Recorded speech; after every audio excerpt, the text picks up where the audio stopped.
You don't have to be quiet. All right, so welcome to Desert Blockchain on Wednesday, October 24th, 2018. My name is Jay Carpenter. I'm the founder of Desert Blockchain, and we have the co-organizer of Desert Blockchain, Jason Horton, here as well. So I always start off by saying that this event and Desert Blockchain is about community. So it's about bringing people together and having conversations about what's possible in Arizona and beyond around this new decentralized space that we kind of poorly call blockchain. So that's what we're dedicated to do here. We have 3 events. Basically, this is the monthly event, which is sort of an open general topic with presentations. We also have the citizen workshops, which is on the 3rd Saturday of the month, and the monthly is usually on the last Wednesday of the month, but since the last Wednesday is Halloween, and I was too afraid to see what kind of costumes you guys would wear. We had it a week early. And so the citizen workshops are more like hands-on stuff and smaller, and it's basically designed for Desert Blockchain citizens. So if you're not familiar with citizens of Desert Blockchain, you can go to patreon.com and look under Desert Blockchain and find out about that. We're going to be rolling out some pretty appealing programs here pretty shortly, and the sooner you're a member of Desert Blockchain as a citizen, then the more priority that you have for some of those benefits. So, the last item, which is coming up this Saturday, is called the Arizona Blockathon, which is actually produced by a different group, but sort of in conjunction with Desert Blockchain. That's going to be here on the 2nd floor, starting at 9 a.m. this Saturday, and it's up to 50 developers and designers by invitation to listen to presentations in the morning, break into teams, come up with ideas and proposals and projects, a little bit of code, and then present at the end of the day and vote among themselves as to the best projects and hopefully prototypes or beginning of prototypes. So that's pretty much the mix of events that we have. And tonight we're going to be talking about, I'd also like to thank our sponsor, University of Advancing Technology, for the room and so forth. And I actually teach a blockchain class here on Tuesdays and Thursdays, and it's going very well, and we're having a bunch of fun with that. So tonight we're going to be talking about space, satellites, blockchain, and Arizona, because I wasn't really aware of it until I went to ASU and NASA event. What was it, in April or August? In August? Yeah. I knew it started with an A. So in August, and that's where I met Karen and Benjamin, and all of a sudden I started finding out about all this stuff that's going on in Arizona around space and satellites and so forth. And then I went to the Nexus conference, and there was more talk about, hey, running a blockchain, both peer-to-peer on Earth, but also peer-to-peer in satellites. So basically, we've got an evening where we can talk about what the possibilities are, what the advantages of having those sort of things happen here in Arizona, and basically just kind of brainstorm as a group as to, what's possible here, what could we create. So any questions? Who's here for the very first time? Wow, that's awesome. Very cool. Feel free, by the way, after this to roam around and see what's here at UAT. They do some cool stuff with game development, AR, VR. In fact, there's going to be a conference in November, a global conference on AR, VR here. And they do all sorts of really creative stuff here at UAT. So, unless there's any other questions or whatever, I'm going to introduce our first presentation, Karen McVean of Arizona Spaceport.org, and also your real estate company. How do you pronounce it? Kaiser. Kaiser. And anyway, I met Karen at this event at ASU, and it's just kind of opened up this whole conversation about what's possible here in Arizona. So, Karen, why don't you take it away from here? Thank you.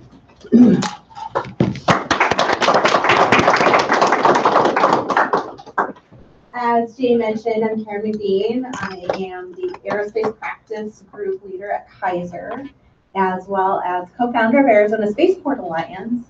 And the mission of Arizona Spaceport Alliance is to bring a focused effort to bring a FAA-approved spaceport to Arizona. Right now, we do have one in Tucson, operating just south of the airport of Tucson International, but it doesn't have FAA permission to go from ground to space. So let me know when are you ready to go into ahead. your presentation? Yeah, so I'm just going to kind of give you an overview of what's happening in Arizona with regard to space business and the commercial efforts regarding space.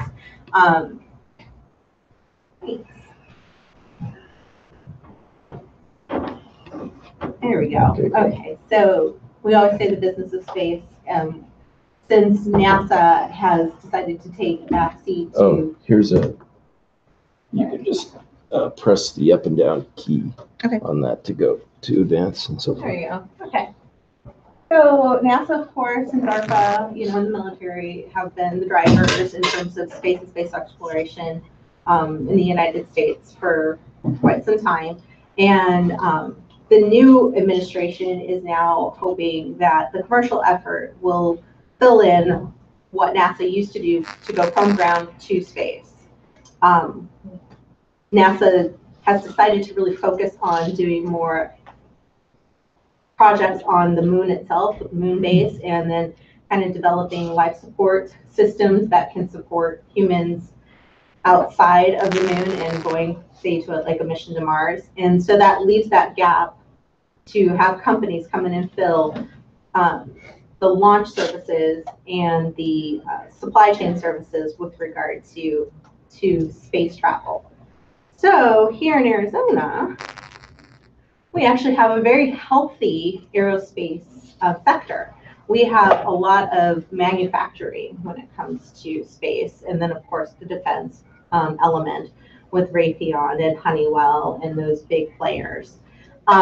Recently, we were in the news because we were, I believe, ranked number 4 for aerospace and defense manufacturing across the country, and we were outside of that, we were noticed for attracting new companies like AQST and Vector, who are, again, in that private commercial effort, building vehicles and building rockets to launch from ground to space.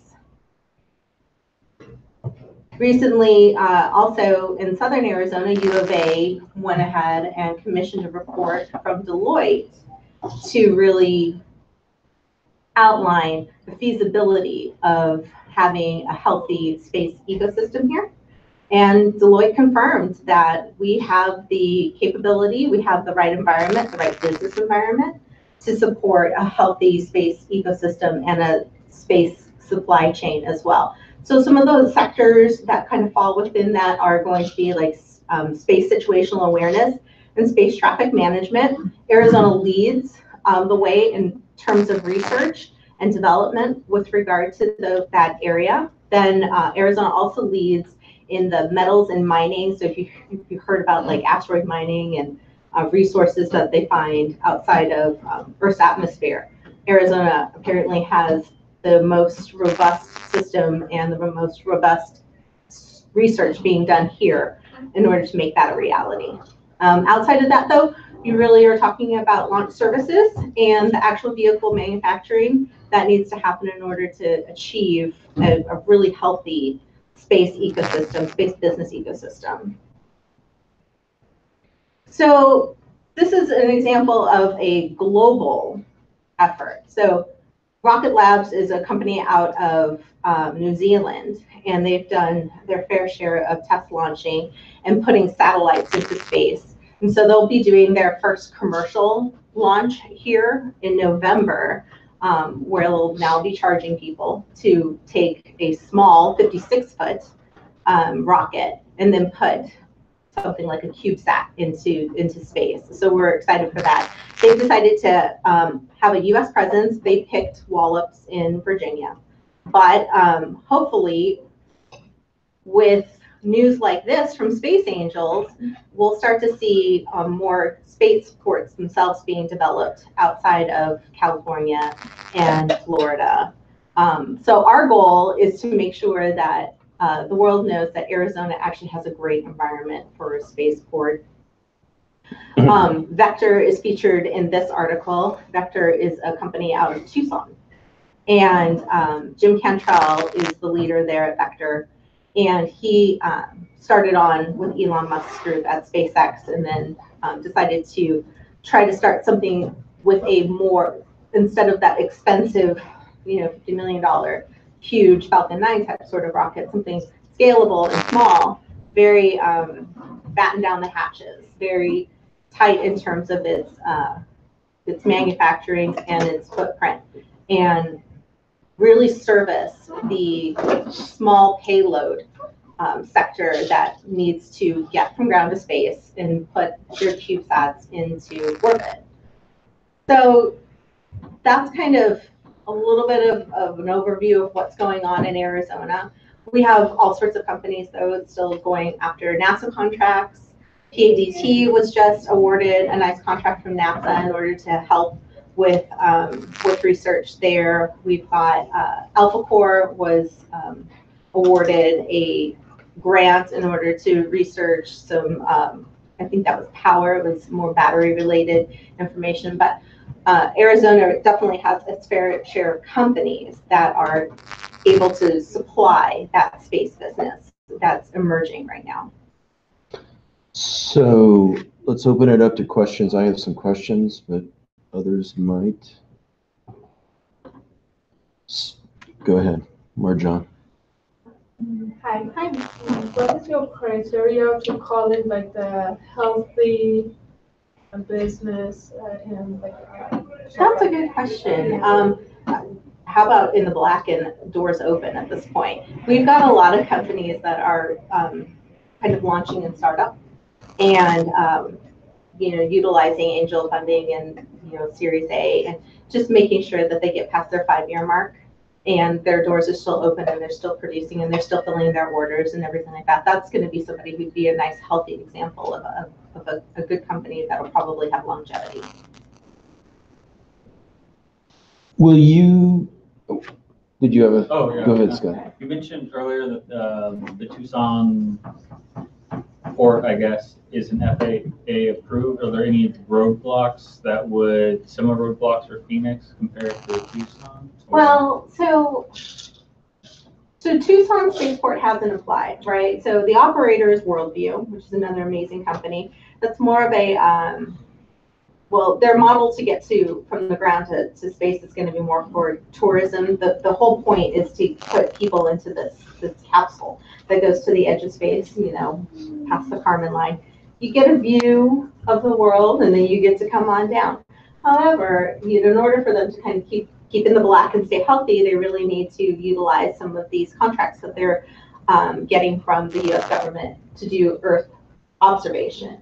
And they're doing well enough with that they don't really need permission right now. So I don't foresee them really applying for permission until there's a need. It's about $1 million, we estimate, to actually apply. So the application itself doesn't cost anything, but the studies that you would have to do in order to provide the FAA with enough information in order for them to grant you the permission to go, that's going to be a roadblock for anybody. After that, you're going to have your community roadblocks. You're going to have your other airlines, especially if it's at an existing airport. Those will exist, and hopefully, there will be enough of an argument to overcome them. Go ahead. Who are you funded by? Right now, it's more of an education effort. We haven't started looking for funding, but really what we need a municipality or an airport authority to be the driver. We can't go and say, hey, Tucson Airport, apply. We really have to convince somebody. So it's too expensive to build a spaceport from the ground up. So New Mexico did it, right? $200 million later, plus 100 or 200 million? 200, 200 million. right? They're going to be in the red for quite some time. They've got a good backer in Virgin Galactic, but outside of that, we really don't see too much happening with regard to that. So really, in order to have a spaceport, you would really need to look for an existing facility that you would have to put some infrastructure into in order to create an environment that you can either launch vertically or launch horizontally. So, and right now, $1 million to just get the permission. So. Where is the New Mexico spaceport located? It is in Truth or Consequences, New Mexico. That's what I would have guessed. It is in the middle of nowhere, and it's super difficult to get there. It's not a destination spot. They want it to be a destination spot, but it's right now it just isn't drawing enough. I feel like Arizona is definitely not that the bag. This is an easy state to travel, and yeah, true. To do those vertical launches, right? You're definitely going to want to be in the middle of nowhere, and that's really just for now. That's really while we're in this infancy stage.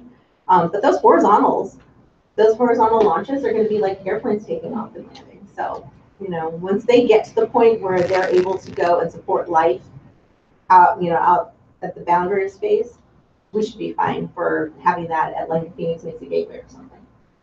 So a horizontal launch and landing is like the space shuttle where it would land, like a regular aircraft? That's right. That's right. It's a parasitic launch. So you've got a main vehicle, right, that takes off, and there's another vehicle that sits on top of it. And so once it gets to a certain part of the atmosphere, it launches from that vehicle and goes to the boundary of space. And so we're seeing Virgin Galactic really making headway in that area.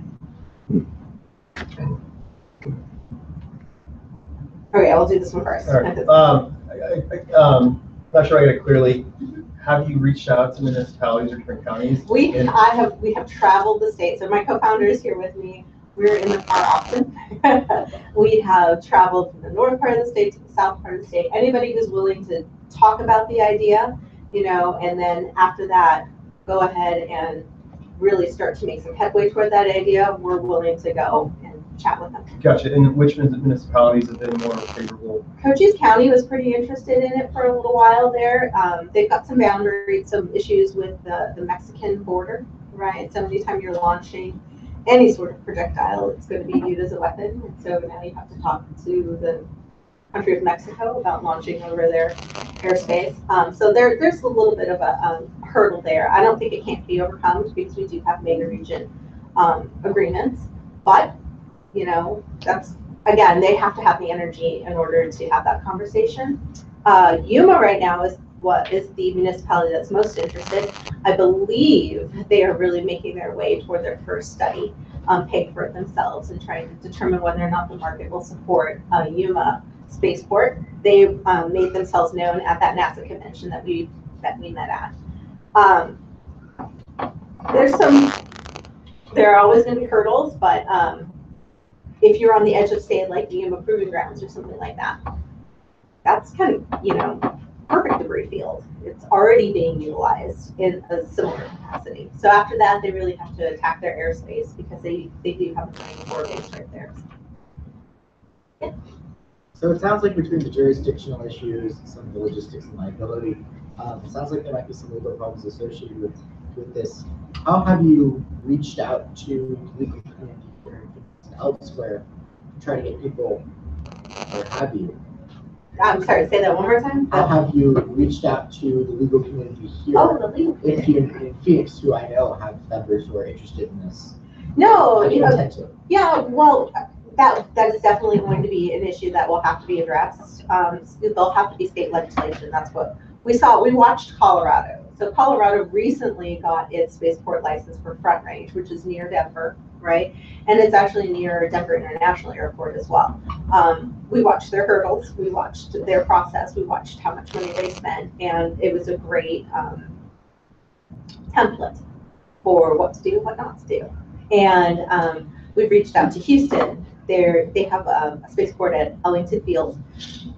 It was relatively easier for them because they're NASA-centric anyway. they've agreed to support us in any way. They really foresee having more spaceports as being not as competition, but as building an ecosystem that's more advancing humanity rather than, just keeping the business for themselves. So it's a very much so a communicative and helpful environment to work in right now. It'll get competitive, but right now everybody just really wants to see it kind of take off.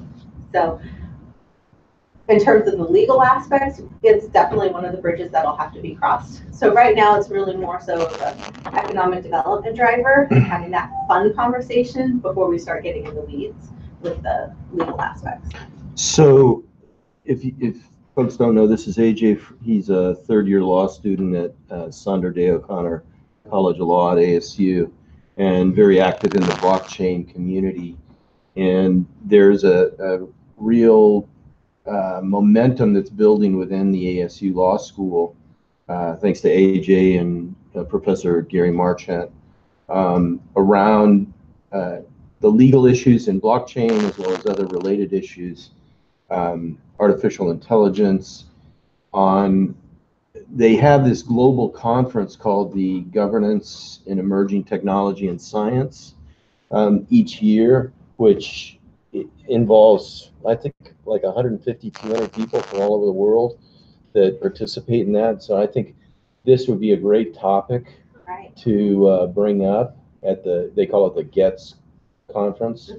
And that's going to be May 19th or something like that, 2019. Something like that. We'll have more information on that, but that's part of what's happening in Arizona, is just kind of this synergy of different disciplines coming together, and that's what it's really going to take. Because this whole blockchain decentralized space is sort of a melting together of a bunch of things that were kind of separate before, and now they're all coming together. Policy, business models, technology, all of it's kind of melting together. So that's another reason why, it's a great question about how do you involve the legal community here in Arizona to move this forward as well. Yeah, absolutely, absolutely. Talking to a lawyer is always a bad thing. Actually, lawyers have saved my butt plenty of times, and I'm super appreciative of every one of them. There's a question. Yeah. I was wondering, in terms of, as you said, you've got the whole trying to convince people in the state to make policy changes and economic drivers for space work. But are there some blockchain software that you would be curious about? Like, I know you're not for profit, so how can blockchain, is there anything that maybe that, we could, you talked about maybe out there gathering information, like what are some possibilities to get grants on that would, while you're pursuing one, being able to contribute to, if maybe not Arizona, somewhere else? Like what's necessary in the blockchain community? So I think that's where Jay and I really connected. Once I heard, he knew about blockchain, and we talked about the space situational awareness issue and protecting the asset that's taking off. So, it's $1 million to get on there, right? So if it hits something, once it gets, out there, out past the Kármán line, that's a bad thing. You just lost quite a bit of money. So in order to effectively and quickly and efficiently take off and launch successfully and deploy, said asset successfully, you really need to know what's going on up there. And the idea of this decentralized information network that people can tap into, that all eyes are on, and know what's supposed to be doing what and what's supposed to be where, really helps you to launch and deploy effectively. Should blockchain be able to pull all that information together? And it's my understanding that the information exists, so it's possible to load it up into a blockchain and have, again, all eyes on it, so that you can launch from different points in, actually anywhere in the globe. That's kind of revolutionary. Certainly the insurance industry is going to be extremely happy if somebody is double checking to make sure that the blockchain matches what the United States government says and what the government of China says and what have you. So I really feel like, understanding how the information gets to the chain, who is putting it there, and if somebody's validating it, is going to be key, because then, a vector could be comfortable launching from, Yuma, and making sure that whatever they're promising to deliver actually gets deployed. Yeah. I'll kind of jump in here and key off that question, and I'd like you to kind of fill in, Kieran, if you would, because we've discussed this, and I think it's an opportunity for the Arizona community, and I think it's an opportunity for our students and some of our academics to kind of get involved in this. And if I'm not, and I think you know a little bit more about what's happening in other realms and dimensions, but this is the problem that was articulated at this NASA ASU conference. One of their biggest concerns is space debris. So this is a big, big vulnerability. We have all these GPS satellites that are out there in orbit, in a fairly narrow orbit, right? Right. So imagine that somebody goes up there and basically detonates some sort of explosive or bomb or whatever, and starts adding debris to this orbital layer with GPS. It only takes a little teeny tiny amount of mass to hit something at a very high velocity, and it basically could destroy a satellite. So this is a big vulnerability, and without GPS, we would be in big, big trouble in about a week, maybe less. Right. So an opportunity with the blockchain is kind of a tracking function. This decentralized trust mechanism we call blockchain. Imagine that we had, blockchain that's tracking debris in space, and it's crowdsourced. So why is that important? Well, think about all of our adversarial sovereignties that are in a race to get things into space. They don't necessarily want the other countries and the other people to know what they've got up there. So I think there's an opportunity where we could do a space debris blockchain. We could set it up and just start tracking things on a pretty simplistic basis.